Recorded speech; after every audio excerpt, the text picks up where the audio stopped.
What's good, y'all? This is a major event, UFC 317. So here are my plays for tonight. Now, there is a lot of good plays out here, in my opinion, some overvalued lines where I'd like to dig in. So we're going to start first off, Gregory Rodrigues versus Jack Hermansson. I'm going to lock in Jack Hermansson in this fight.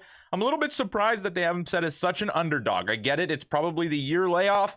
But then again, the fight here, Gregory Rodrigues usually towers over opponents. You won't have that benefit in this fight. And Jack Hermansson in these style of fights, when it comes to the maybe top 15, just outside the top 15 fighters, Jack Hermansson is as dominant as it gets. In his last 5 fights, he was only outstruck by the champion Sean Strickland. And other than that, he was never outstruck in a contest. And I do believe that he can continue that trend against Gregory Rodrigues. I'm leaning this fight to go to a decision. And in that case, I'm going to take the guy that is very tricky on the feet. He does what he needs to do to win. And if that is by decision, then he lets it go to decision and continues to rack up wins. Now, again, he's lost against great fighters, against the top 5 level fighters.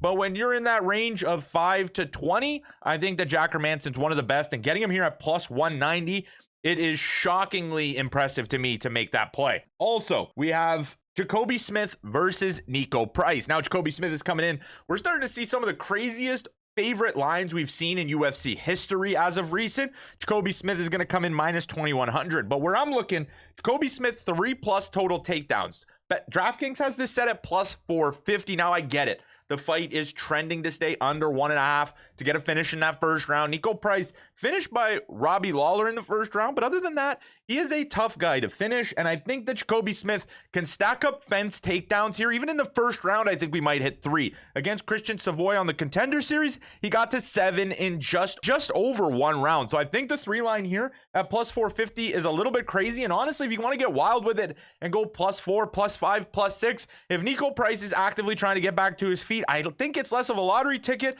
and more of something that has insane value.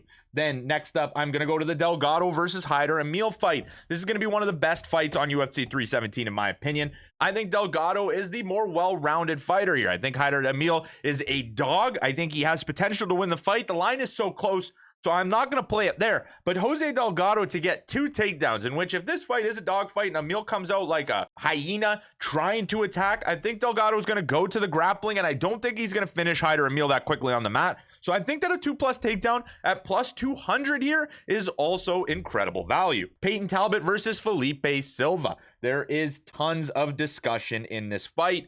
A lot of people backing Silva, but recently there has been a push on the Peyton Talbott side, and I think it's warranted. Talbot lost against Ronnie Barcelos. I think that was a great learning opportunity for him. I think this fight is near even, but I do think that when Silva's tagged, he starts to get a little bit wild. When Silva is confident and feeling it at range, he can be one of the most dangerous strikers on the planet.